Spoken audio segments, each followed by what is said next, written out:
For nearly 4 decades, the United States Air Force has investigated UFOs under the codename Project Blue Book, which is riddled with cover-ups, disinformation campaigns, and debunking policies. In this video, we're going to learn more about the history of Project Blue Book before we unseal these files and take a look at the actual cases ourselves. Television shows, books, documentaries, and movies all reference this elusive Project Blue Book, which really isn't a book at all. It would stand taller than a 4-story building from cover to cover if it were. Project Blue Book is actually an official top-secret project ran by the United States Air Force with 2 goals.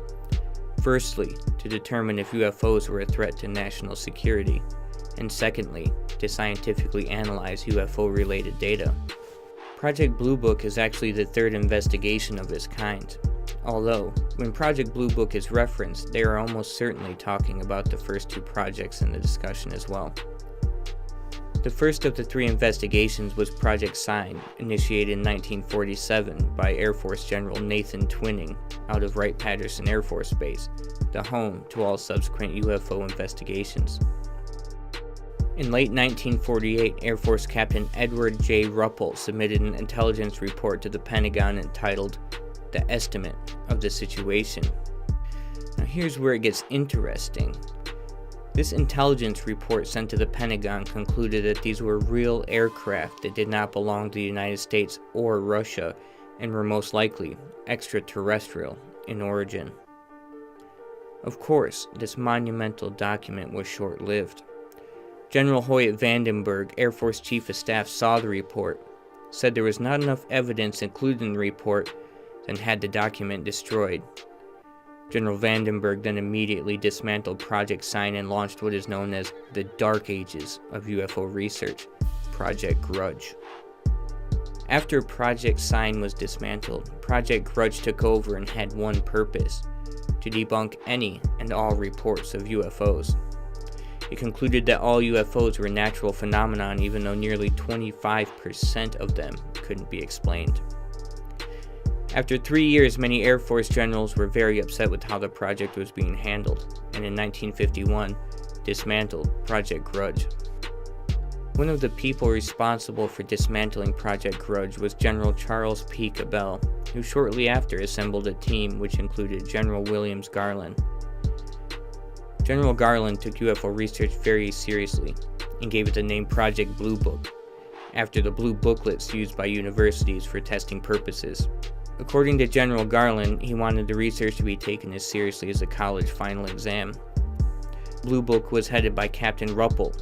Yes, the same Ruppel that had submitted the estimate of the situation, and who also later coined the term UFO to replace many of the other names that were given at the time, such as disc or flying saucer. Captain Ruppel was serious about his job and expected his staff to be as serious as well.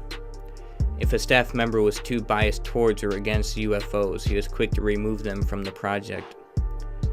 Ruppel had a Blue Book officer at every military base to collect reports and had the authority to question any and all military personnel without following any sort of chain of command. Ruppel even had a standardized questionnaire for witnesses that would later be computerized and analyzed by Battelle Memorial Institute, where in 1954, Captain Ruppel would use it to publish Project Blue Book Special Report number 14, which we'll discuss later. In 1953, Captain Ruppel had to leave for a few months on a temporary change of duty. When he returned, he came back to see his team was reduced by over 80%. Feeling frustrated, the captain left Project Blue Book. Soon after, there were some high-profile UFO sightings in Washington, D.C., with one of the witnesses being Senator and President candidate John McCain.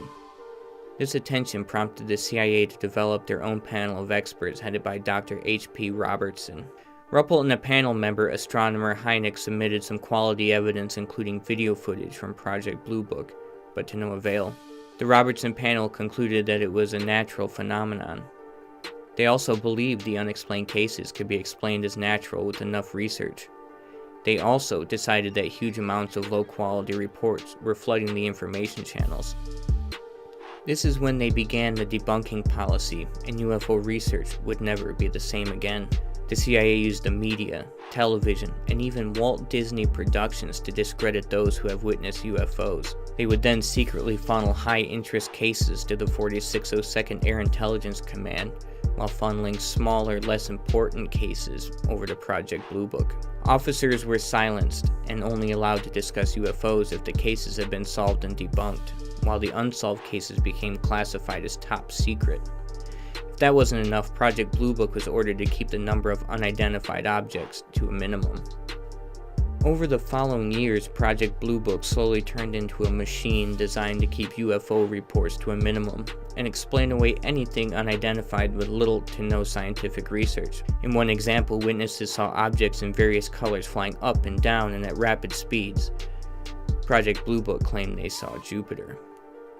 Critics were outraged, stating that Jupiter was on the other side of the planet at that time of year, and had mocked the Air Force, saying they must have been holding the star map upside down.